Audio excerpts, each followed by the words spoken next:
Salut les cartons, on est aujourd'hui avec Henry. Très excité à l'idée de te proposer 5 cartes à changer dans un de tes decks et je suis curieux d'entendre ce que toi tu as proposé pour le mien. Yes, donc je t'ai envoyé mon deck Godetron Ketra. La stratégie du deck, c'est de pondre des 4-4 avec le général en jouant une tonne de créatures. Et de mon côté, je t'ai envoyé mon deck Maras, un deck marqueur +1/+1 avec plein de synergies différentes, qui est un de mes decks les plus anciens et donc tu as vraiment choisi le mode difficile si on peut dire. Si jamais vous voulez acheter n'importe quelle carte que moi ou Henry suggère dans la vidéo, je vous invite à le faire via le Remy Card Trader et vous utiliserez le code ASG10 pour 10% de réduction sur vos achats de singles. Effectivement, c'est vraiment en mode expert pour mes cotes et pour mes ads, mais pour commencer justement, la première carte que je te coupe en fait de ton deck, c'est une nouvelle carte de Aether Drift.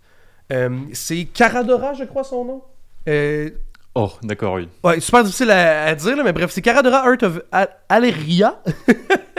Dans le fond, elle a une ligne de texte que toi, dans ton deck, tu t'en fous parce que j'ai checké et il n'y avait pas de mount ou de véhicule. Mais elle a aussi la ligne de texte, comme un Harden Scale, que ça dit que si tu mets un marqueur sur tes trucs, ça en met un de plus. Je sais que tu aimes beaucoup ça, toi, ta stratégie, mettre des marqueurs de plus parce que tu peux commencer à gonfler Marat en lui mettant lui-même des compteurs +1/+1.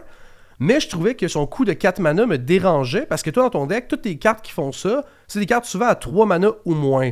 Puis je me disais, investir 4 mana pour cet effet-là, je trouvais ça un peu lent. Je me disais que tu allais probablement aussi rajouter pour, vu que c'était du nouveau set et tout.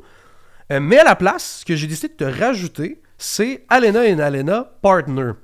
Donc, une belle créature qui va pouvoir octroyer la célérité à une de tes créatures et mettre des marqueurs sur une autre créature. Ce qui est cool avec Alena, c'est que si tu mets des marqueurs sur elle, elle va en mettre de plus en plus sur d'autres créatures. Fait que mettons qu'avec Marat, tu mets 3 compteurs dessus, elle va se mettre à en mettre 5 sur une autre créature à ton combat, puis ça va en plus pouvoir lui donner Ace. Fait que ça peut vraiment être stylé. Puis en plus, ben, elle a First Strike puis Reach, fait qu'elle guess que ça peut bloquer des créatures flying. Mais je me disais que il y avait quand même un certain intérêt à la carte dans ta liste. Je sais pas qu'est-ce que t'en penses. Mais je l'aime bien cette carte, je joue un deck sur Magic Arena dont c'est le commandant en fait, en Brawl.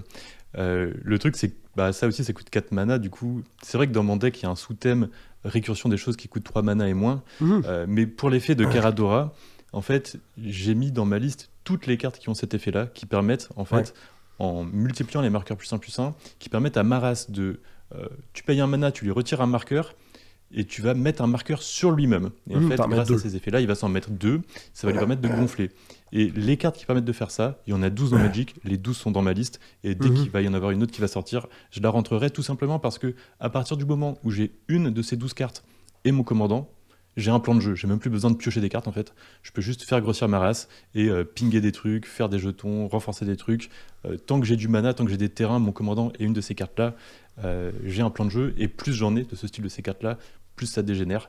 Après j'aime bien Alana et Alena, mais voilà, elle ne peut pas remplir ce rôle là malheureusement. Je comprends, genre je saisis et tout, mais I guess que tu peux mettre des marqueurs sur Alena, puis après ça remettre des marqueurs sur Marat, puis dès que tu as tes multiplicateurs ou tes compteurs additionnels, ça devient quand même intéressant, je suppose. Mais c'est juste que Caradora, on dirait que aussi le fait que la première ligne de texte, genre selon moi, c'est une ligne quand même intéressante, mais que toi dans ton deck, genre tu t'en servais pas du tout.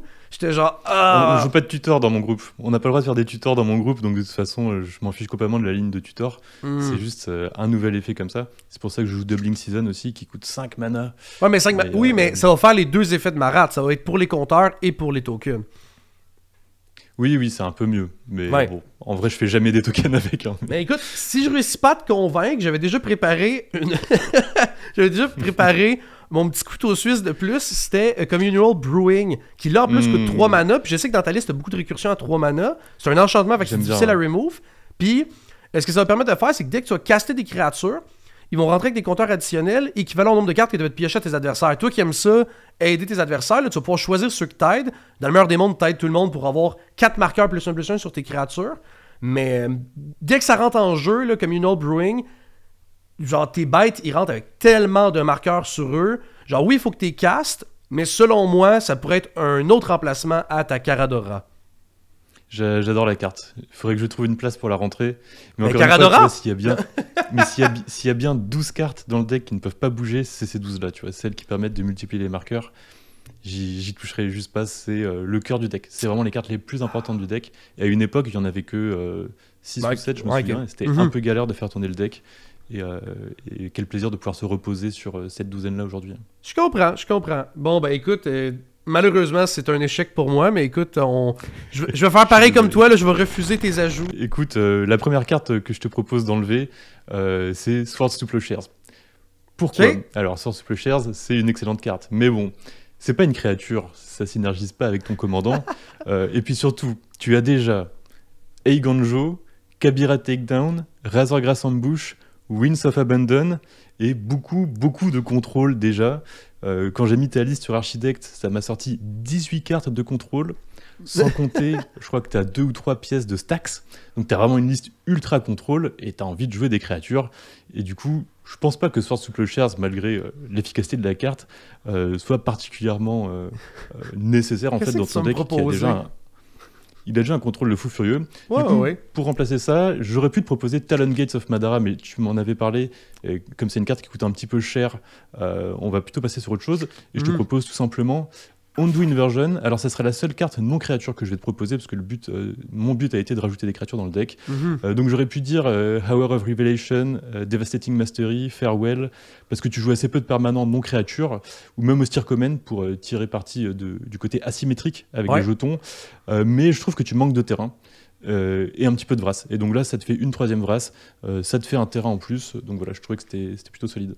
Ouais, mais si mon but c'est de développer mon terrain, si je joue Undo Inversion, je sais que ça reset théoriquement tout le monde, mais en même temps, moi je perds toute ma progression en jeu. Ça te fait un terrain aussi en plus. Je trouvais que t'étais un petit peu juste, je sais plus Oui, je sais bien, mais je me dis, tant qu'à jouer des MDFC, je pourrais potentiellement jouer, genre mettons, d'autres qui sont plus impactantes. Puis tu sais, ça c'est vraiment vu qu'il y a beaucoup de créatures dans le deck et tout, puis que le Commander fait des jetons, c'est vraiment un deck qui va être très proactif à prendre le board, puis qui veut justement pas se faire wipe, d'où l'intérêt de jouer dans la liste quelques manières de protéger, mais j'en ai pas des tonnes non plus. Puis je sais que ça peut être quand même intéressant d'arriver à, mettons, avoir une carte qui donne indestructible à ton terrain, puis jouer ce genre de carte-là.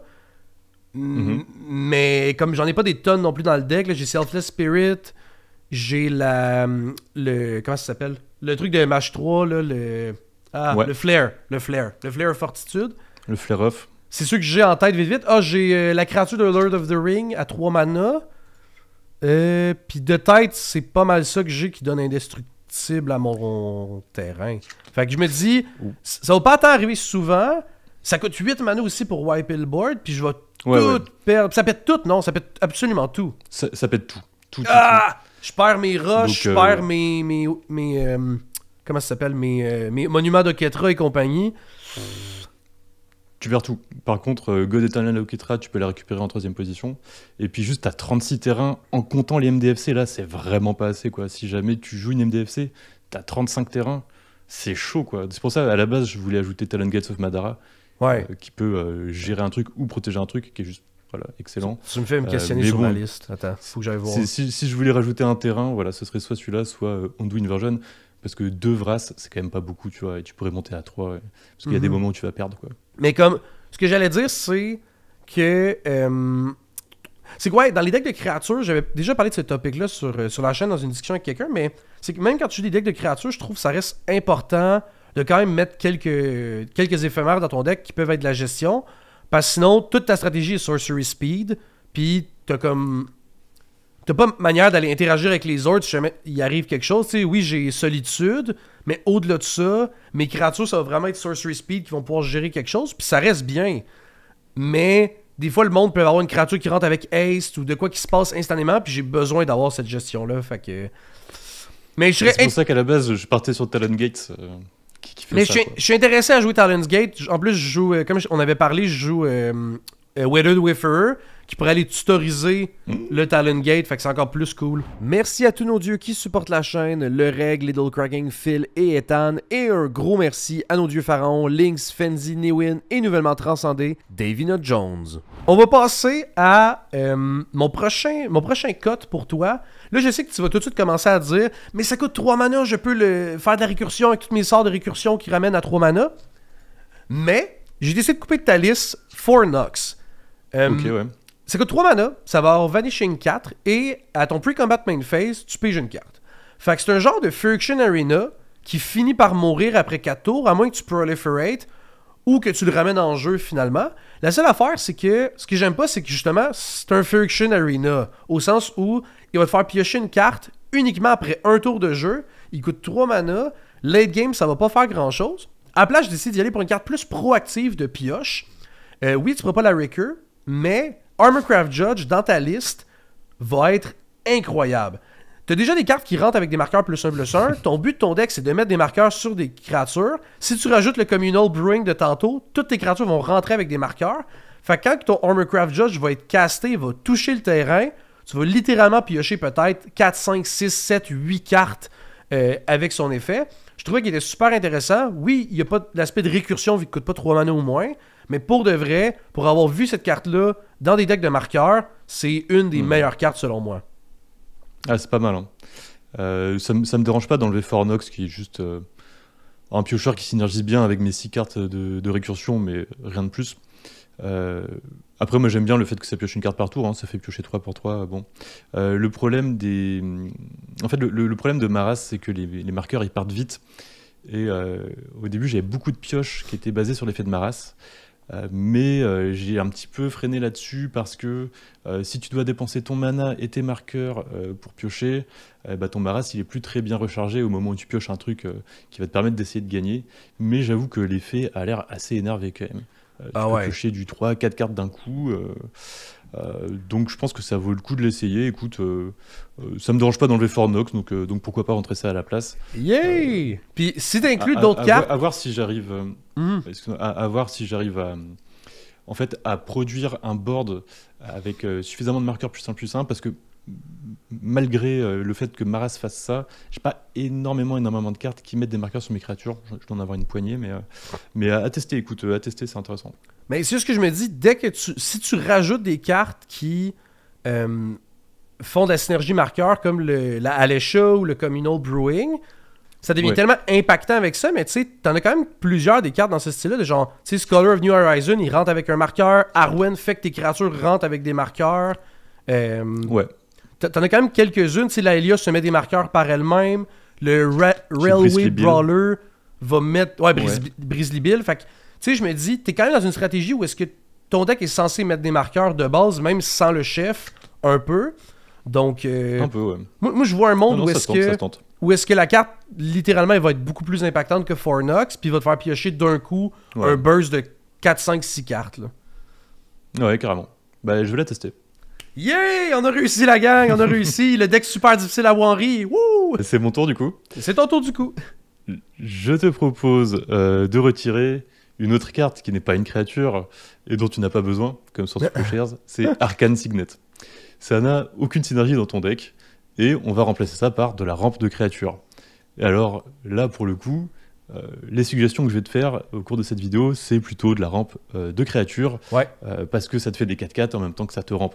Donc là, je vais te proposer Scholar of New Horizons, dont tu viens de parler, qui est toujours au minimum une créature qui peut s'engager pour aller trouver une plaine et la mettre dans ta main, et si un adversaire a plus de terrain que toi, cette plaine arrive en jeu, sachant que si tu arrives à lui remettre des marqueurs +1/+1, tu peux refaire son effet. Ok, t'as fini. Ouais, je t'ai envoyé toutes les cartes d'un coup, mais j'en parlerai après du coup. Ok, parfait. Mais ça, c'est ton pitch de vente. C'était... Parce que ça va le faire juste une fois dans mon deck, parce que j'ai pas vraiment de manière de mettre des compteurs +1/+1. Ça, c'est le icing on top, mais après, c'est juste une carte de rampe qui te fait une 4/4, contrairement à Arcane Signet, qui est une carte de rampe qui te fait pas une 4/4 et qui vaut 2 mana aussi. Ouais, je comprends. Je viens de voir, j'ai Lion Sash qui se met des compteurs +1/+1 dessus. Je viens d'essayer de trouver les sub-synergies. Et ça retire un compteur tout court, hein, c'est ça? De n'importe quoi, ouais, donc... Je peux le retirer de mon drac, son compteur indestructible. Ne faites pas ça à la maison, c'est dangereux, mais... Il y a un monde où est-ce que je peux faire ça. Puis ça ressemble à ça. Je viens de regarder, mais... c'est ça. Ouais, ça ressemble à ça. Fait que... Ouais, je t'avouerais que je vais peut-être plus triper. Je pensais que tu allais me proposer... Puis là, en tout cas, je ne spoil rien, mais je pensais que tu allais me proposer des cartes comme, mettons, Knight of the White Orchid, qui allait faire l'effet directement en entrant en jeu. Parce que ça va le faire tout de suite et tout. Puis c'est peut-être un bon remplacement au Arcane Signet. Je pense qu'il me reste juste... Ouais, ça, il me reste 2... Non, 3... Il reste 3 rushs dans le deck. Il me reste Springleaf Drum, Arcane Signet puis Liquimetal Torque dans la liste. Je pourrais les remplacer par des créas. Je trouvais que j'en avais déjà un bon nombre pour de vrai, mais honnêtement, tu me connais mal si tu penses que 40 créatures, c'est beaucoup pour moi. Ouais, Je pense que peut-être. tu peux monter à plus. Là, t'es à 43, tu peux peut-être viser les 50. Hein. Mais je vais y réfléchir. Je vais attendre de voir ce que tu me proposes pour le reste. Pour le moment, je dis pas oui tout de suite parce que je trouve que le floor et le ceiling, c'est genre égal. Puis on dirait que ça m'épate pas beaucoup.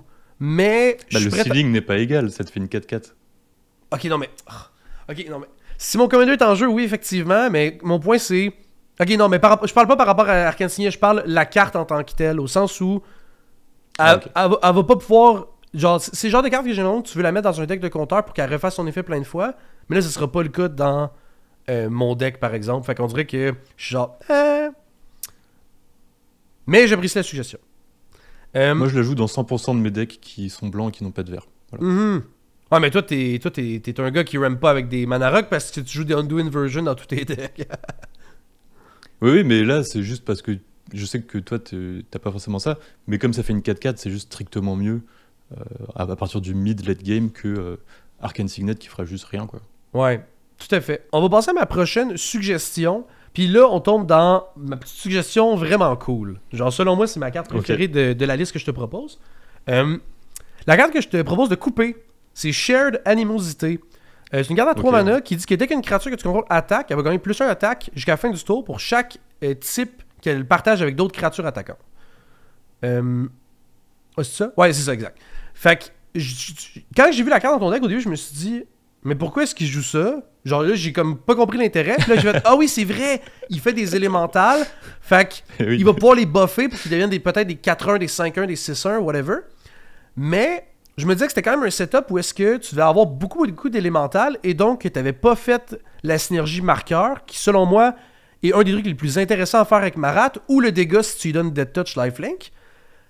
Et j'ai décidé de la remplacer par une autre carte à 3 mana que tu vas pouvoir Raker et qui, selon moi, va pouvoir finir un joueur encore plus vite que le Share Animosity, puis qu'en plus synergise avec les marqueurs +1/+1. On parle d'une carte fantastique, Devilish Valet. 3 mana, 1-3, Trample Haste, et là, Alliance, dès qu'une autre créature touche la table chez toi, tu doubles son power. Le fait qu'il y ait Trample, le fait qu'il y ait Haste, ça devient juste des mathématiques de... Mettons, tu mets 3 compteurs dessus avec Marat, il passe à 4 d'attaque, puis là, tu peux te mettre à faire des LM si tu veux, avec Marat, juste jouer tes créatures, puis là, ton Devilish Valet devient gigantesque. Ça devient débile. Oui, puis tu peux attendre en late game pour le poser, puis d'avoir le mana puis le setup pour que ça tue quelqu'un automatique, à moins qu'il y ait une réponse. Tandis que le Share Animosity, tu pourrais dire la même chose, mais c'est quand même peut-être plus visible parce que tu vas avoir une tonne déjà d'élémental en jeu. Genre, je trouvais ça plus sneaky, puis aussi la carte est juste... Honnêtement, la gang, qui ne veut pas jouer Devilish Valet dans son deck, là, genre... Moi, j'ai envie... Fait que, ouais, je sais pas qu'est-ce que t'en penses. Ah bah ça fait envie, ça fait vraiment envie de la jouer. Après, on est un peu sur le même problème que sur la carte précédente, qui est que ça demande d'investir beaucoup des marqueurs de Maras sur à la fois le Devilish Valet pour le grossir et ensuite pour faire des jetons pour le trigger. Alors qu'en général dans Maras, je suis assez conservateur avec mes marqueurs parce que ça coûte cher de mettre un marqueur sur Maras quand même. Hein. Faut prendre en compte que en tout, ça te revient à 2 mana. Un marqueur de Maras, c'est le premier mana que tu utilises pour caster Maras et le deuxième mana que tu vas utiliser pour faire quelque chose avec le marqueur. Et donc, chaque marqueur, il faut vraiment le voir comme quelque chose qui vaut 2 mana. Et Shared Animosity, j'aime bien le truc de... il est dans ma main, tu vois, c'est un finisher. Et juste avant de prendre mon tour, j'ai juste Maras et quelques manas. Bah, j'utilise tout mon mana pour faire plein de jetons. D'ailleurs, je tape Shared Animosity. Toutes mes créatures ont +5, +6 et je tue quelqu'un, tu vois. Le Devilish Valet, il peut faire ça aussi. Il peut aussi prendre un anti-bet. Et s'il prend un anti-bet, bah alors là, j'ai vidé ma race complètement. J'ai à la fois mis des marqueurs sur lui et j'ai fait des élémentaux qui vont pas servir à grand-chose. Du coup, ça va être des 1-1. C'est des bloqueurs. Le Devilish Valet prend un anti-bet et voilà. Et oui, du coup, j'adore la carte et c'est très sexy en effet. Mais... c'est pas assez stable, ça demande de dépenser trop de marqueurs dedans pour un résultat qui risque de faire pchit, quoi, davantage que Shared Animosity.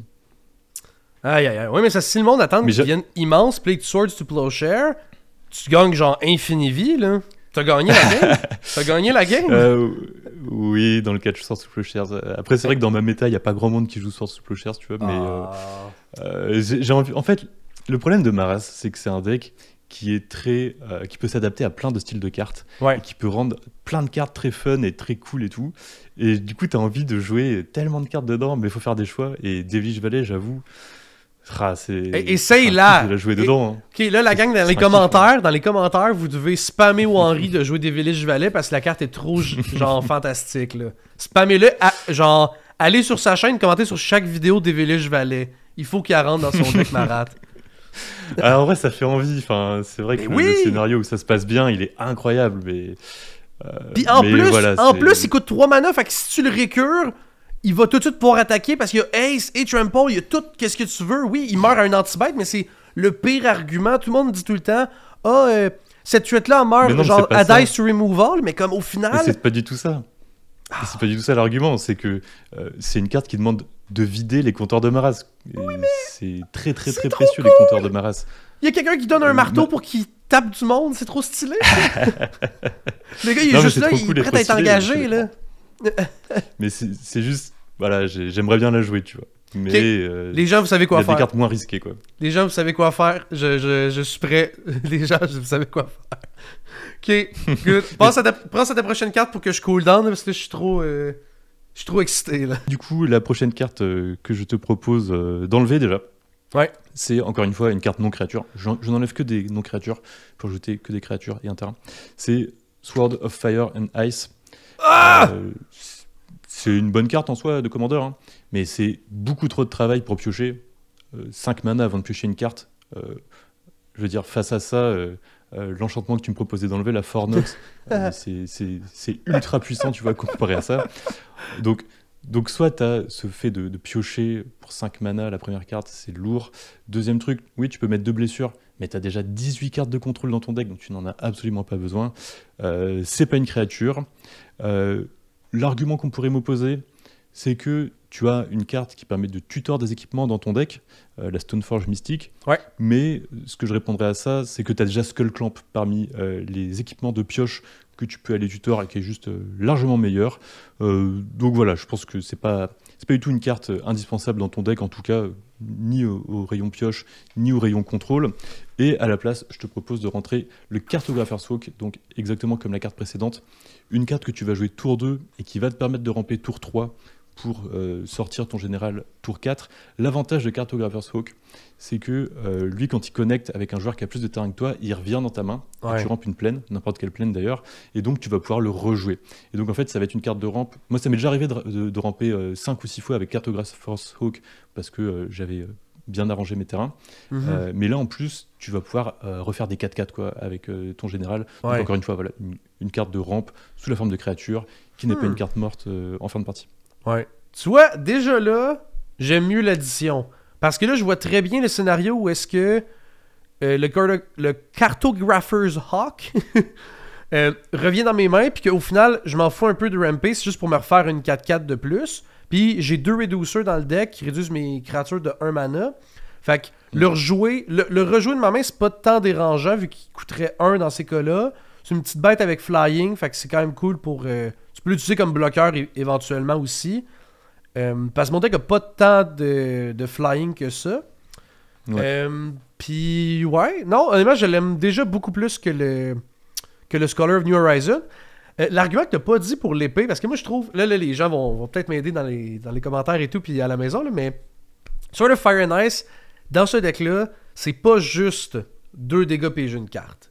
C'est aussi donner de la protection à 2 couleurs, donner un buff de +2/+2, et surtout, avec mon général qui a Double Strike, et tu serais surpris à quel point ça l'arrive en partie que je joue à Ketra, j'ai déjà l'épée ou pas en jeu, ou je la joue après Oketra, je lui équipe dessus, et là quelqu'un a, mettons, un board avec un deck IZ ou quoi que ce soit, puis je peux passer chez lui. Puis après ça, je me mets à faire 2 fois l'effet de la sword, fait qu'au final, je peux gérer une créature qui a 4 de toughness ou 2 petites créatures, plus piocher tout de suite 2 cartes. Puis en plus de ça, ben, faire 5 2 fois, le comme 2 damage va quand même assez vite aussi, vu que mon commander ferait 5 puis 5. Fait que la sword est pas genre je comprends ce que tu veux dire que le floor de la carte est un peu c'est un peu mid, là. C'est pas le genre de carte que je trouve super bonne en commander. Mais avec le général, le fait que je peux la tutoriser et tout, puis le fait qu'elle donne 2 couleurs de protection quand même aussi, là, genre le général il veut quand même se manger beaucoup de removal, c'est quand même cool d'avoir protection du bleu et du rouge pour les wipes comme Blasphemous Sack, puis pour les spot removal comme Pungify et compagnie. Fait que mais je suis d'accord que la carte, je pense que ils sortent une créature qui fait un effet similaire, puis clairement la sword peut se faire tasser. Puis je pourrais même retirer le package d'équipement avec Sword, pas Sword, mais Stoneforge Mystic. Mais, écoute, il y a aussi l'aspect que j'aime vraiment beaucoup. L'illustration qu'il y a dans ma decklist, c'est celle que j'ai dans la vraie vie, là, celle qui ressemble à genre style Dark Souls, là, avec l'épée qui est en train de se faire forger. Là, genre, c'est aussi. Stylée, ouais, c'est ça. C'est un peu aussi un aspect stylé de la carte. Là, genre, quand je suis en train de genre, fouiller dans mon deck puis que je la vois, je suis genre, elle est tellement belle. Fait que, Ah bah ça, je ne peux rien contre ça, mais je pense que tu vois, la meilleure sword en Commander, c'est la vert rouge qui fait que de la pioche et de la rampe. La deuxième, c'est la blanc-verte qui est déjà dans ton deck. Celle-là, je pense, c'est la quatrième peut-être, parce qu'il y a Feast and Famine aussi. Ouais, Feast est quand même forte. Donc voilà, moi j'aurais pas forcément. Après, je comprends ce que tu dis sur le fait d'avoir Double Strike, c'est intéressant. Je trouve que c'est intéressant quand ça se passe bien, quoi. C'est-à-dire que c'est ponctuel, quoi. Oui, ça protège contre Blasphemous Act. Non, mais j'ai dit. Ponctuel, ça arrive rarement. C'est des ajouts de plus. C'est des ajouts de plus à la carte. Parce que, tu sais, Blasphemous Act, c'est quand même de quoi qui arrive dans des games de Commander. Là. Beaucoup de gens jouent ce board wipe-là. Fait que... Mais je comprends ce que tu veux dire. Puis, j'aime pas le fait de. Parce que c'est une de mes cartes de pioche. Puis, j'ai pas une tonne de piocheurs dans la liste. Je sais plus combien est-ce que j'en ai, genre de mémoire. Je vais aller regarder vite. Je pense que j'en comptabilise une dizaine. On va dire que c'est un deck qui fait du card advantage autrement, en faisant des 4-4 gratuitement. Donc je pense que c'est aussi un deck où tu peux te permettre de ne jouer que 10 sortes de pioche. Ouais. Voilà. Mais le Cartographer's Hawk, si je peux te le donner, genre là je remplacerais possiblement Arcane Signet pour ça, par contre. Genre le Scholar, je suis moi. Genre Arcane Signet ne fait pas de 4-4, donc de toute façon, il a rien à faire là, quoi. On va passer à ta prochaine carte, puis là, je pense que je vais pas te faire du bien, parce que j'ai écouté ta vidéo sur Marat, que d'ailleurs, je vous invite à aller regarder. Puis, tu parlais de cette carte-là positivement, puis j'étais genre... Moi, quand je l'ai vu dans ta liste, puis quand que je l'ai vu en jeu, parce qu'un de mes amis jouait cette carte-là dans 2 de ses decks, j'ai comme réalisé à quel point, selon moi, c'est une carte qui est overrated pour les gens qui la jouent. En tout cas, la carte, je trouve qu'elle est vraiment de la merde. La carte que je te coupe, c'est Tenuous Truce. Un enchantement aura à 2 que tu peux enchanter un adversaire. Et à la fin du tour de cet adversaire-là, toi et lui, vous piochez une carte. Mais dès que quelqu'un attaque, genre dès que toi tu attaques lui ou que lui t'attaque, tu dois sacrifier l'enchantement. Donc, c'est un outil politique qui t'aide à piocher dans ton deck, à te faire du card advantage. Tu vas donner à quelqu'un d'autre, mais je sais que toi t'aimes ça, te faire des alliés et tout. C'est juste que j'avais un peu l'impression du Friction Arena, où est-ce que là, c'est... On va piocher des cartes à la fin de ton tour, fait que j'en bénéficie théoriquement le premier, mais c'est quand même long avant que j'aie ma carte, puis... genre, tu sais, tu peux arriver à des scénarios où est-ce que personne va vouloir... Genre, tu sais, tu tombes en... Je sais pas moi, tu tombes dans certains setups où est-ce que tu veux pas donner de carte à personne dans la partie, puis... Toi, je sais qu'au final, tu vas dire que non parce que tu veux toujours te trouver des alliés en Commander. C'est ton aspect full politique, mais je me disais, pourquoi pas remplacer cette carte-là, sachant que tu as une super bonne land base, par Tribute to the World Tree.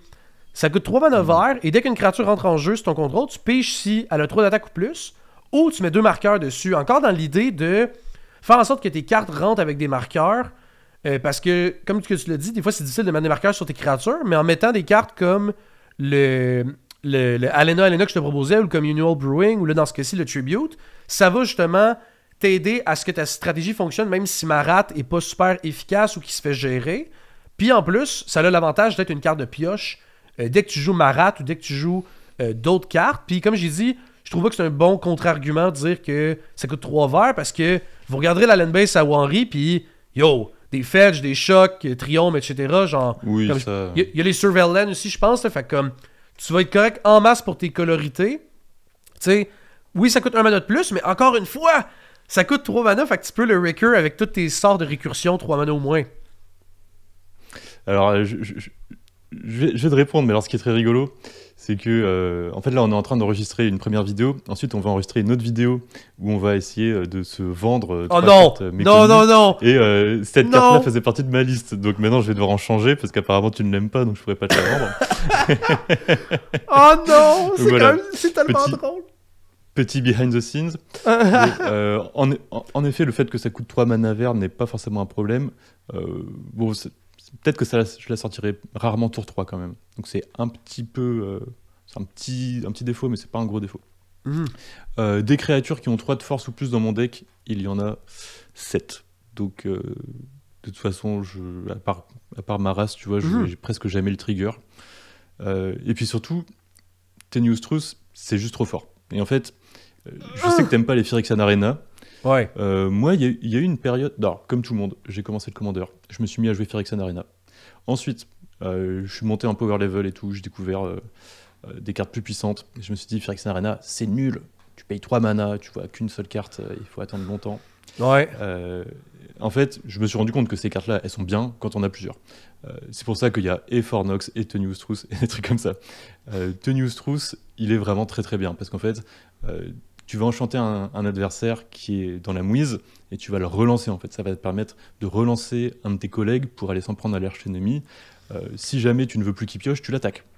Il est sacrifié, sachant que j'ai énormément de récursion de permanent, et donc un pattern que tu peux faire, c'est attaquer le joueur qui a Tenuous Truce, comme ça il est sacrifié, et puis tu fais de la récursion, tu le ramènes pour enchanter un autre joueur. C'est un excellent tour 2. C'est la carte, quand tu l'as dans la main de départ, mais tu es tellement content. Il y a combien de cartes dans Magic, en Commander, qui sont un permanent qui arrive tour 2, qui va te faire piocher une carte à chaque tour. Sachant en effet, comme tu as dit, que tu enchantes un adversaire, et c'est à la fin de son tour que lui il pioche et toi tu pioches aussi, donc tu as l'avantage. Par exemple, tu peux avoir 7 cartes en main, tu vas pas avoir à défausser la fin de ton tour parce que tu vas piocher sur le tour d'un adversaire. Et en fait, c'est de la pioche inconditionnelle. Et donc le but aussi, à la fois de Fornox et de Tenuous Truce, c'est de la pioche inconditionnelle qui synergise avec ma récursion de permanent, mais surtout qui ne demande pas de dépenser des marqueurs de ma race, tu vois. Bon, dans le cas de Tribute, c'est aussi... Dans le cas de Tribute, j'aime bien Tribute pour mettre des marqueurs sur mes créatures, mais en gros, ce serait pour transformer mes jetons 1-1 en 3-3, quoi. Donc pourquoi pas, hein. Mais je me vois pas enlever un sort de pioche pour rajouter cette carte, mais pas une carte de pioche. Mais selon moi, le Tribute va te faire piocher dans ta partie autant de cartes, voire plus, que le Tenuous Truce. Et il va faire de quoi en plus? Ben oui. Worry! Et j'ai que 7 cartes qui peuvent la trigger. Ouais, mais ton Commander, c'en est une. Ton Commander, tu le rejoues combien de fois dans ta partie? Bah, je sais pas, 2-3 fois. Bon, ben ça fonctionne. Sinon, ce que j'allais dire, c'est... Si, mettons, tu joues le Communal Brewing... Là, j'arrête pas de revenir là-dessus, mais si tu joues Communal Brewing, si t'as Arwen en jeu, ça devient déjà... Toutes tes créatures le font. Genre, au sens où Arwen, il rentre... D'accord, mais... Il rentre avec les compteurs, avec Arwen, puis dans le cas de Communal Brewing, c'est la même chose. C'est pas un trigger, ça fait juste arriver avec. Fait que dans ces cas-là, ton tribute va te faire piocher tout le temps sur toutes tes créatures qui rentrent, y compris tes jetons. Non, mais là, c'est si j'ai Arwen, donc déjà, c'est une énormissime condition qui rend la probabilité que ça soit rentable énormément moins probable, en fait. S'il faut qu'en plus que je la fasse comboter... Mais c'est des sub-synergies que j'aime penser, tu vois? C'est ça la... Oui, je vois. Mais ça n'empêche que le niveau minimum de la carte reste très loin de celui de Tenuous Truce, même si le niveau maximum est meilleur. Et s'il faut que je me mette à enlever 3 marqueurs de ma race pour faire une 3-3 pour piocher avec, là ça ne va pas. Comme je disais, les marqueurs sont précieux, donc c'est une carte que j'avais considérée quand elle est sortie pour ma race. Aïe. Voilà, elle est pas assez inconditionnelle. Ma race il prend trop l'aggro, tu vois, c'est un de mes meilleurs decks. Il prend énormément d'aggro, c'est pour ça qu'il y a beaucoup de protection et de récursion. Il faut que la pioche, elle pioche dans tous les cas. Ça en plus, ça permet de faire en sorte que le joueur qui a le board le plus menaçant, Tenuous Truce, ne t'attaque plus et va attaquer ailleurs. Mais il peut continuer de t'attaquer quand même, hein. Oui, il peut s'il veut, mais en général, il fait pas. Je l'ai joué énormément cette carte, je peux te dire qu'elle fait vraiment le taf à chaque fois. Ok, parce que moi, au contraire, comme je t'ai dit, il y a un de mes amis qui la jouait dans 2 de ses decks. Puis un de ses decks, justement, c'est une espèce de deck un peu. Genre, qui joue des cartes un peu politiques comme ça et tout.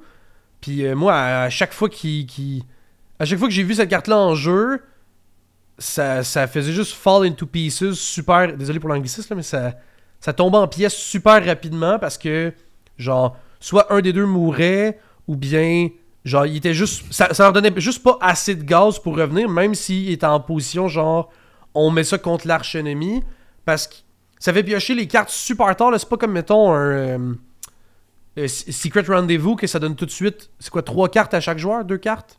2-3 cartes aux 2 joueurs? Bon. 3. Ça le fait immédiatement, tandis que ça, c'est, à la fin de ton tour à toi, on va chacun piocher une carte, fait que ça va prendre un tour de table complet avant que quelqu'un ait le temps d'avoir touché une carte avec cette carte-là, puis le fait que ça l'empêche les deux de s'attaquer, dans ma tête, c'est déjà comme un sous-entendu si vous êtes en position de politique et tout, puis il y a un arch-ennemi, fait que, je sais pas, moi perso, je serais pas sur la carte, mais écoute, on en fera une vidéo, là, je ferai une vidéo comme avec le monarque, de les 10 cartes qu'on n'est pas d'accord, toi puis moi, là. Ah ouais, bah franchement, je la joue dans plein de decks, elle est trop forte, et la dimension politique, en fait, la rend... vraiment différente des autres cartes. Et puis, comme je disais, juste tu l'as dans ta main de départ, mais t'es refait, quoi. Ok, d'accord, c'est bon. Mais écoute, passe à la prochaine carte, je vais avaler mes émotions pendant ce temps-là. Ok, je suis désolé. La prochaine carte que je te propose d'enlever, c'est encore une fois une carte de rampe qui n'est pas une créature, c'est Springleaf Drum. Bon, bah c'est sympa comme effet, j'aime bien comme effet en général, mais étant donné que tu n'as que 7 one-drop dans ton deck, dont Giant Killer que t'as pas forcément envie de jouer en début de partie, c'est plutôt un anti-bet pour un peu plus tard dans la partie qui ensuite va trigger Oketra. Bon, bah, je pense que souvent c'est une carte qui va whiffer et elle risque d'être parfois dans ta main de départ mais pas utilisable. Ou alors elle arrive plus tard dans la partie, mais bon, elle n'a pas un gros impact plus tard dans la partie. Et donc, encore une fois, je te propose de la remplacer par une créature de rampe. Donc cette fois-ci, le Loyal Warhound par exemple, une 3-1 vigilance qui va te chercher une plaine si un adversaire a plus de plaine que toi. Une carte de rampe qui est bien en début de partie et qui est bien en milieu et fin de partie puisqu'elle te fait une 4-4. Ouais, ben écoute, Springleaf Drum, c'est une carte, je sais pas si j'ai sorti la vidéo. Je pense que j'ai pas encore sorti. Ben là, probablement que quand la vidéo va sortir, elle va être sortie, mais en tout cas, je parle de Springleaf Drum dans une vidéo qui est sur la chaîne ou pas, mais en tout cas, puis je dis à quel point cette carte-là est sous-cotée selon moi. Genre, les gens la jouent souvent dans des decks qui veulent engager leurs créatures, genre style des decks, pas véhicules, mais des decks... je pense à Emara, mettons, que tu veux l'engager pour faire un jeton. Ouais. Mais moi, je trouve que c'est littéralement un des meilleurs mana rock du format quand tu as accès à un deck avec une grosse densité de créatures et que tu joues pas de vert, bien entendu.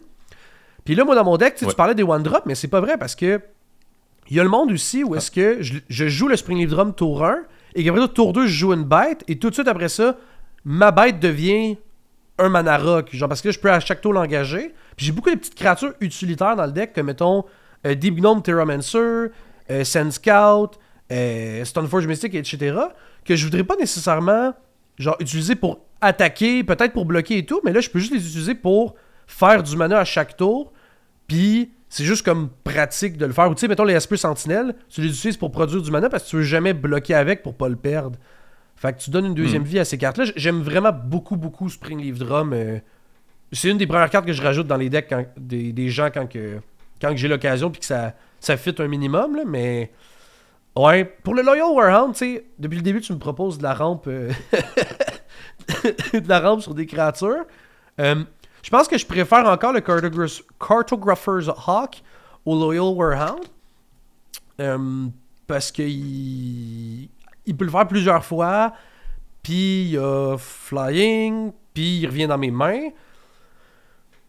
Mais le Warhound a l'habilité d'avoir vigilance. Bon, en fait, c'est juste que tu as un deck créature. Et sur ton commandant, il y a écrit quand tu lances un sort de créature, ceci, cela. Du coup, la façon dont je vois les choses, si tu pouvais, tu ne jouerais que des créatures. Évidemment, tu ne peux pas parce qu'on est un commandeur et tu dois faire des concessions. Et il y a des endroits où tu peux pas jouer une créature parce qu'il faut que tu joues une vrasse par exemple. Tu n'as pas de créature qui vrasse, donc si tu veux une vrasse, tu dois mettre autre chose. Bon. La rampe n'est pas du tout un domaine où tu dois faire des concessions en fait. Puisque tu as des sorts de rampe qui sont aussi bons, voire meilleurs, parce que ça rampe en terrain, et que ça te fait une 4-4. Tu n'as pas besoin de faire une concession et de jouer, que ce soit un Arcane Signet ou un Springleaf Drum, quand bien même c'est d'excellentes cartes. Bah, je vois pas pourquoi tu ferais des concessions dans cette partie-là de ton deck, alors que tu as des créatures qui rampent très bien, qui sont à la fois de la rampe en début de partie, et le Warhound, en milieu-fin de partie, si tu as Oketra, il représente 7 de power, quoi, alors que le Springleaf Drum, il représente 0 de power, quoi. C'est un deck aggro, donc pour moi, il n'y a pas photo. Le petit problème avec le Warhound que je pourrais voir aussi, c'est que tous mes piocheurs, c'est souvent des piocheurs avec 2 d'attaque ou moins, mettons Welcoming Vampire, Mentor of the Meek. Fait qu'il va pas me faire piocher en fin de partie, mettons quand j'ai... Le Springleaf Drum non plus. Non, je le sais bien, Mais je vois ce désintérêt-là, puis aussi ce que j'aime pas avec la... Mais pas avec la rampe de terrain en blanc en général, là, mais je veux dire, c'est que quand t'en joues beaucoup dans un deck, oui, tu vas en toucher plus, mais le problème, c'est que dès que t'en touches beaucoup, c'est des cartes qui sont juste... Il est écrit rien sur la carte. Genre, c'est juste une carte vanille qui, là, dans ce cas-ci, oui, fait une 4-4, mais je veux dire, qui n'a juste pas de texte. Tu sais, genre, j'ai pas le goût d'en jouer trop, parce que sinon, justement, ça se met à juste plus faire leurs effets, genre. Je sais pas si tu comprends. Alors, oui, je comprends, mais alors justement, c'est là que... Je t'ai dit tout à l'heure, hors caméra, que j'avais un petit peu triché. Ouais. Et en fait, la raison, c'est que... Bon, on va voir ma dernière carte peut-être avant ça, mais c'est que j'ai aussi quelques petites cartes à te suggérer dans ta lane base, justement, pour faire marcher ces cartes-là. Parce que tu en as déjà quelques-unes de la rampe de rattrapage. Henri, je ne rentrerai pas les bounce lands mauvaises mono. Non, pas de ça. Ok. Quoi qu'il en soit, quand bien même c'est Vanilla, c'est 7 dégâts pour 2 mana, donc ça synergise avec tous tes finishers, ça peut porter tes équipements et tout. Enfin, c'est juste, dans ton deck, je trouve que c'est juste largement mieux que n'importe quel artefact qui ne fait rien d'autre que ramper. Je comprends. En fait, c'est aussi des cartes, si elles rampent pas, c'est parce que c'est toi qui as le plus de terrain que tout le monde. Donc, Ouais, si ou elles j'en ai rampent pas, égal. c'est parce que t'as pas besoin de ramper en soi. Mais par contre, ça te fait 7 de power pour 2 mana, quoi. Ouais, ça je le sais, mais théoriquement, toute créature que tu mettrais dans le deck, qu'elle soit pourrie ou pas, va quand même faire une 4-4 en plus, genre. Ouais, c'est ça. C'est pour ça, enfin, je vois pas pourquoi tu fais une concession sur ton creature count dans ta rampe, en fait. C'est pas un espace du deck où t'as besoin de faire ce genre de concession, je pense. Je comprends ce que tu veux dire. Je pense que je suis arrivé à un sweet spot où est-ce que genre j'ai assez de créatures pour comme en toucher à toutes les parties puis que ce soit pas comme un problème. Mais je comprends ce que tu veux dire de comme garnir le deck de plus de créatures, ben ça fait juste en sorte que toutes mes synergies créatures, dont avec le général, ça synergise encore plus. Écoute, on va passer au dernier code, puis je pense que ce qui est drôle avec ce code-là, c'est que si on était à 3 avec le monarque, vous pourriez être à 2 contre moi parce que c'est une carte qu'il apprécie beaucoup, puis qu'il a même parlé dans ses vidéos, puis que lui et moi, on a fait une vidéo sur le fait qu'on n'était pas d'accord sur cette carte-là. J'ai décidé de couper de ta liste ton Planeswalker Théo. Ouais. Vous irez voir la vidéo pour mes arguments et tout, pourquoi est-ce que je trouve que c'est pas bon, mais brièvement, oui, ça peut aider contre les archennemis. Je sais, Henri, tu adores ça, dealer contre les archennemis en faisant piocher les autres. Mais je trouvais qu'il y avait juste pas nécessairement de synergie dans ton deck ou de comme... Genre, oui, certaines cartes vont dire « Ah, tes cartes qui rentrent avec des compteurs rentrent avec plus et tout. » Tu peux faire que c'est même pas pour ça, non. Ok, bon, en tout cas, tu peux faire que genre ça fait un petit body et tout pour le protéger, puis après ça, tu peux choisir de quel côté ça l'attaque. Mais j'étais genre... Je vois pas l'intérêt de la carte vu que c'est pas un deck de Planeswalker, puis juste en général. Et à la place, je me suis dit, on va rajouter une carte turbo, mais turbo versatile. Je parle de Argent Daïs. Pour 2 mana, c'est un artefact qui rentre avec 2 compteurs huile dessus. Et dès que 2 créatures ou plus attaquent, tu peux mettre un autre compteur d'huile dessus. Puis ça, d'ailleurs, ça dit n'importe quelle 2 créatures. Fait que ça peut être chez des adversaires ou chez toi. Et après ça, tu vas pouvoir payer 2 mana, l'engager, retirer 2 compteurs d'huile pour exiler un on-land permanent. Et son contrôleur pioche 2 cartes. Là, les gens à la maison, vous pourriez vous dire, ben là, exiler de quoi pour qu'il pioche 2 cartes, c'est pas super bon niveau comme card advantage et tout. Mais ce que j'aime avec ça, c'est que c'est justement versatile parce que tu peux aussi t'exiler tes propres jetons que tu fais avec Marat pour te mettre à piocher des cartes. Et aussi le fait que ça te demande de garder 2 mana open pour le faire, mettons, en instant. C'est pas tant un désavantage dans ton deck parce que ton commander, déjà, tu veux souvent opérer en instant en te gardant beaucoup de mana ouvert. Fait que c'est juste une option de plus que t'as de, mettons, quelqu'un t'attaque avec une grosse créature qu'il était pas censé, ben bam, tu lui exiles. Oui, tu lui fais piocher 2 cartes, mais bref. Puis aussi, dans tes codes de archenemy, c'est une carte que tu vas pouvoir faire des deals avec les gens de genre, je t'exile ton token, pioche 2 cartes, on va essayer de le gérer. Puis ça synergise en plus avec toutes tes cartes de Proliferate ou de marqueur, vu que la carte a des compteurs dessus. Fait que moi, pour moi, c'est juste un super bon outil de gestion, de pioche, de politique pour ton deck Marat. Ouais. Bah alors, je suis d'accord, je suis tellement d'accord que la semaine dernière, quand je suis repassé sur mon deck Maras, j'ai enlevé Teio. Donc il est déjà plus dans mon deck. Oh, let's go! Donc voilà. En fait, c'est une carte que j'ai rentrée parce que, en fait, comme je disais, Maras prend l'aggro. Parce que c'est vraiment un deck que j'ai depuis des années et des années. Mhm. Et donc, les cartes qui sont présentes, elles sont présentes pour à la fois améliorer ce qu'il peut faire, mais aussi pour boucher les trous dans la raquette, parce que c'est un deck dont j'ai identifié beaucoup de trous dans la raquette, forcément, à force Ouais. de le jouer. Et le fait qu'il des fois, il prend l'aggro et tout le monde l'attaque. Et donc, Teio, il venait un peu boucher ce trou-là. Ouais. Mais bon, c'est une carte médiocre, quoi. Mhm. Et je l'ai enlevé. Je pense que c'était pour mettre Caradora, là, dont on parlait tout à l'heure. Ok. J'adore Dice d'argent, là. Super Ouais. carte. En effet, bonne idée de l'inclure dans ce deck, parce que du coup, tu peux piocher en exilant tes propres jetons. Mhm. Donc, ça me donne envie de rentrer Dice d'argent. Maintenant, il faut que je trouve une carte à enlever. Mais pourquoi pas, en effet.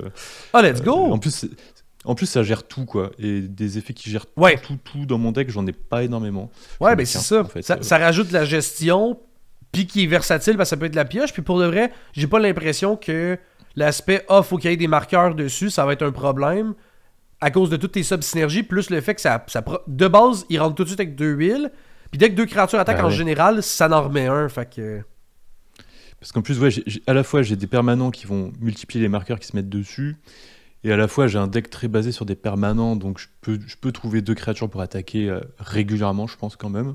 Mhm. Donc, merci pour le casse-tête. Il va falloir que je trouve une carte à enlever pour rentrer ça. Ouais, puis Mais, ça, mais ça coûte très- encore une très fois, bien vu. ça coûte encore une fois 2 mana, fait que tu peux le récure avec toutes tes cartes de récursion. Fait que si Ouais. jamais quelqu'un est en mode hey, ça gère trop d'affaires ou il pioche trop de cartes, il te le gère ou il meurt sur un wipe, tu peux le ramener, fait que c'est chouette.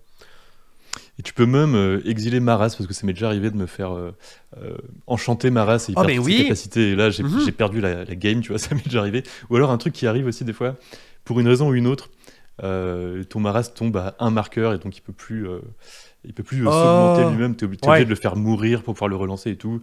Et ben, c'est un petit truc qui peut arriver de temps en temps dans un deck Maras. Donc là, ça te permet de t'éviter à faire ce move qui est assez, qui fait un peu mal. Ouais. Donc ouais. Très Quelqu'un bonne idée. Mais quelqu'un en fait, qui a l'Imprison in je- the Moon, tu peux y exiler sur Imprison in the Moon ou de quoi, puis bam, c'est parti, là, tu Ouais. gagnes ton marat. Mais c'est vrai que j'ai modifié le deck entre temps depuis qu'on en a parlé, j'aurais peut-être pas dû faire ça. Ah, Mais, no stress. mais très, très bon choix. Et c'est une carte que j'ai jouée dans un autre deck déjà et que j'avais un petit peu oublié. Faudrait que je la rende en plus de deck, ouais, elle est bien. Bon, ben au moins. Je prends un petit 3 secondes pour remercier mes Patreons qui supportent la chaîne. Si jamais ça vous intéresse, il va y avoir le lien en description. Écoute, je te propose de passer à mon dernier Le dernier. switch. Ouais. Et donc, qu'est-ce que je te propose d'enlever? Ah là là, je te propose d'enlever Horn of the Mark. Je suis désolé, c'est pas une très bonne carte dans ton deck. Déjà, c'est pas une créature, encore une fois. Oh Donc, non. pour qu'une carte ne soit pas une créature dans ce deck, il faut qu'il y ait une très bonne raison. Celle-là ne présente pas une très bonne raison. En gros, c'est bien que si tu gagnes. Pourquoi? Parce que il faut attaquer avec 2 créatures. Donc déjà, tant que tu n'as pas 2 créatures, et tant que tu n'as pas 2 créatures qui peuvent attaquer chez un adversaire, déjà, c'est pas bien. Donc pour moi, c'est plutôt une carte que tu vas réserver à un deck incolore, tu vois, ou à vraiment un deck qui galère à piocher. Sachant que ça ne te trouve pas tes terrains, ça ne te trouve pas quoi que ce soit d'autre. En fait, ça ne trouve que des créatures. Donc moi, en général, j'aime pas trop les sorts de pioche comme ça. Quand tu as envie de piocher une carte, surtout quand tu as un petit piocheur, Ouais. quand tu as envie de jouer en début, milieu de partie, c'est pour aller trouver tes terrains. Sinon, si tu rates un land drop en début, milieu de partie, c'est terrible, tu vois. Ouais. Ça te trouve pas tes terrains, donc ça, vraiment, j'aime pas. C'est bien que quand tu gagnes, ou à parité, mais même ça peut être un peu risqué. Et en fait, surtout, c'est une carte qui pâtit de la comparaison avec tous les équivalents qu'on a en blanc. Donc tu as Glimmerlance, Chivalric Alliance et Dawn of a New Age, qui sont tous les 3 des permanents à 2 mana qui vont te récompenser avec de la pioche parce que tu as plusieurs créatures en jeu susceptibles d'attaquer. Donc Ouais. exactement la même chose, sauf que c'est mieux, quoi. Sauf que les 3 cartes que j'ai mentionnées, elles ont d'autres utilités. T'en as une qui peut faire un jeton de 2, t'en as une autre qui va te faire gagner des points de vie, qui peut te faire piocher vraiment beaucoup plus. T'en as une autre, c'est un équipement. Donc voilà, en blanc, t'as d'autres options que ça. Outils. Et juste, voilà, je pense que c'est une carte, ça ne changera pas grand-chose à ta vie de l'enlever de ton deck. Et donc, la dernière carte que je propose de rajouter, dans la lignée de ce que je fais depuis le début, c'est Knight of the White Orchid. Donc, tout simplement, une de 2 First Strike qui va chercher un terrain pleine, dégagée, si un adversaire a plus de terrain. Et donc là, j'en arrive à ma fameuse triche, parce qu'en fait, les cartes que j'ai mentionnées, c'est un peu toutes les mêmes. C'est de la rampe de terrain sous la forme de créatures qui coûtent 2 mana. Mais évidemment, c'est des cartes, si tu les joues, il faut adapter ta mana base. Alors non, je ne te dirais pas de jouer Karou, qui est vraiment nul. Je te recommanderais pas forcément de jouer Lotus Veil non plus. Donc Lotus Veil, un terrain qui arrive, qui te demande de sacrifier 2 terrains, et qui fait 3 mana quand il s'engage, mais qui peut se faire remove. Personnellement, c'est une carte que je joue quand même, mais ça peut se faire remove. Par contre, je te suggère de jouer Lotus Field, un terrain qui arrive engagé, qui fait 3 mana, mais qui te demande de sacrifier 2 terrains. Guildless Commons, un bounce land, incolore tout simplement, qui te permet de réduire ton propre nombre de terrain comme la précédente, afin de mettre en ligne toute ta rampe de rattrapage blanche, mais aussi qui te permet de récupérer tes nombreux MDFC dans la main si tu les as joués en début de partie. Petite synergie avec Onduin Version que je mentionnais. Je te recommande surtout Arid Archway. Alors pourquoi Arid Archway, c'est un bounce land désert, incolore, qui est excellent à partir du moment où tu joues Sand Scout. C'est ton cas, il y a Sand Scout dans ta liste. Donc Sand Scout, c'est une carte de rampe qui va permettre d'aller chercher un désert et le mettre en jeu directement si un adversaire a plus de terrain que toi. Pour l'instant, tu pouvais le faire avec Scavenger Grounds, qui est une très bonne option parce que ça peut exiler les cimetières. Tu avais aussi Shepherd Dunes, tu as aussi un autre désert dans ton deck. Mais en fait, sache que c'est Arid Archway la meilleure cible pour cette carte-là. Pourquoi ? Parce que quand tu la joues et que tu fais son effet pour ramper, et ben en fait, tu vas chercher Arid Archway. C'est ça qui va arriver en jeu. Et quand Arid Archway arrive en jeu, tu vas récupérer un de tes terrains dans ta main.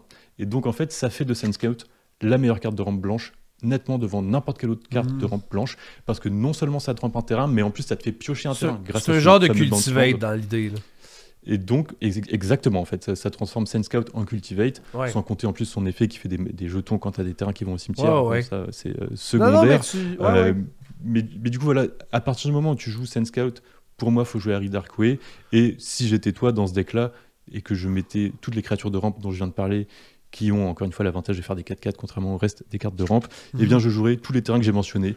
Et même le Lotus Veil, malgré son côté un peu risqué, parce que tu as de la récursion en blanc. Bon, après, voilà. Qu'est-ce que tu en penses ? Ok, bon. Beaucoup de trucs à dire. Premièrement, tu me coupes. Ok, attends, il y a tellement de trucs à dire. Ok, on va commencer par les points en ordre déchronologique. Fait on va commencer par les trucs que tu as dit à la fin. Donc, à la fin, tu parlais de justement Arid Archway. Puis honnêtement, je suis tellement d'accord avec ton take pour le. Tu sais, c'est même moi qui ai dit le cultivate, là, mais je vais rentrer Arid Archway dans la liste for sure. Par contre, le problème que j'ai avec les.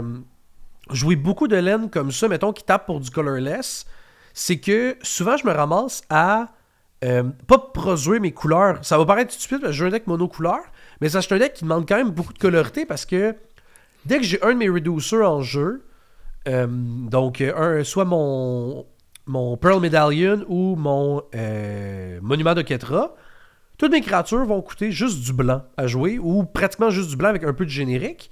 Mais ce qui va arriver, c'est que je vais être limité parce que si maintenant je joue plein de laine comme Arid Archway, je suis juste limité parce que je peux pas les engager pour produire de la couleur. Fait que des fois, ça va me coter certains de mes tours clés où est-ce que je veux jouer, mettons, plein de créatures pour du mana blanc.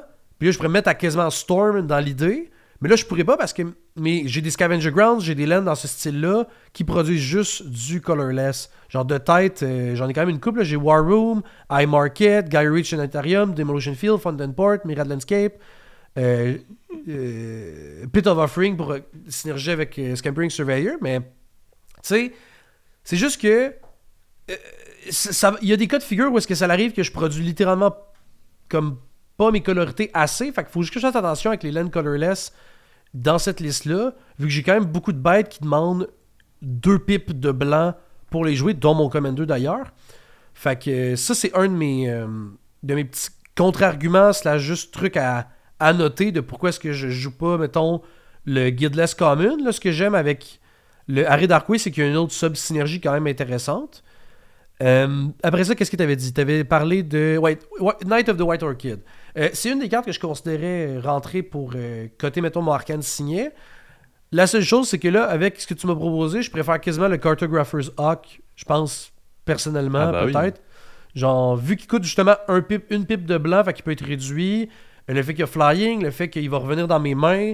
Genre, j'aime comme quand même tout ça. Puis je pensais pas dire ça dans ma vie que je voudrais rentrer Cartographer's Hawk, parce que je trouve tellement que c'est une carte qui sur papier, puis juste en général, c'est tellement juste chiant. Là. Faut que ça passe, faut que ça connecte, faut Mais qu'il n'importe quoi. il retourne dans tes... Non, mais je me rappelle dans le temps que Goldfish avait fait un podcast sur la rampe en blanc, puis tout, puis il parlait de cette carte-là, puis il disait à quel point c'était de la merde, parce que ça avait tellement de prérequis. Ouais. Et ils ont changé d'avis maintenant, ils se sont réveillés très très tard. Moi, cette carte, je la joue depuis qu'elle est sortie. Elle est monstrueuse. Des fois, je rampe 4 ou 5 dans la partie avec. C'est comme si t'avais infini Rampant Growth dans la main. C'est incroyable. Order of the Mark, ce que je vais dire, c'est que, premièrement, c'est une des premières cartes que j'ai... En fait, c'est la première carte que j'ai parlé sur ma chaîne, dans ma toute première vidéo. Je suggérais 10 cartes, justement, aux gens, puis c'est la carte que je finissais avec. Depuis ce temps-là, je l'ai un peu testé, puis... Pour moi, je comprends ce que tu veux dire, que ça touche pas tes terrains, mais j'aime vraiment ça dans Magic, piocher du gaz, personnellement. Comme ça check le top 5, dès que tu as une bonne densité de créatures dans ton deck, ça va toujours hit, puis des fois, tu vas même avoir de la sélection sur ce que tu veux que ça hit. Puis quand tu as un deck toolbox comme le mien, ben, c'est quand même cool de pouvoir justement piocher avec ça ta gestion, ton ramp, ton card draw. Puis, qu'est-ce que je voulais dire? Ouais, puis ce que j'aime aussi, c'est que tu as décrit la carte comme étant, mettons, justement, je pioche une carte théoriquement à chaque tour, puis que ça demande un prérequis. Oui, ça demande un prérequis d'avoir 2 créatures, mais c'est que ça va scale avec, si tu as, mettons, 4 créatures qui attaquent, ce qui est pas étonnant dans ce deck-là, vu toute la quantité de petites créatures que je joue, / les tokens que je crée avec Monument de Ketra ou le Commander. Ça va arriver souvent que j'ai des petits attaquants de merde ou whatever, ou juste des 4-4 vigilance. Fait que si j'attaque dans des joueurs différents, je proc l'effet plusieurs fois. Fait que cette carte-là... c'est quand ça se passe très très bien, quoi. Ben, honnêtement, ça va arriver et tout. Là, si je joue une créature sur tour 1, sur tour 2, je mets ça tour 3, ça me fait déjà piocher une carte. Puis, plus tard dans la partie, si je le pioche, ben c'est ça que j'aime, c'est qu'il me fait tout de suite, si j'ai un board state, mettons, il me fait piocher des cartes. Oui, ça va arriver que tu te fais wipe et tout ça, puis ça gosse un peu parce que ta carte, elle va pas, genre... te faire piocher immédiatement, mais tu as juste à attendre un tour de table, puis généralement, elle va te refaire piocher tout de suite du gaz dans ton deck. Ça va pas être des cartes génériques, ça va être tout de suite des créatures. Fait que c'est ça que j'aime avec le Horn of the Mark. Je vois le raisonnement, même. Puis ça me fait rire parce que, tu sais, tantôt tu parlais de la vidéo qu'on va tourner après, puis qu'une carte va falloir que tu changes. Il y a une des cartes que j'allais suggérer que c'est genre l'équivalent d'un trigger de Horn of the Mark sur une créature. Mais là, je vais l'enlever parce que clairement, t'aimeras pas ça.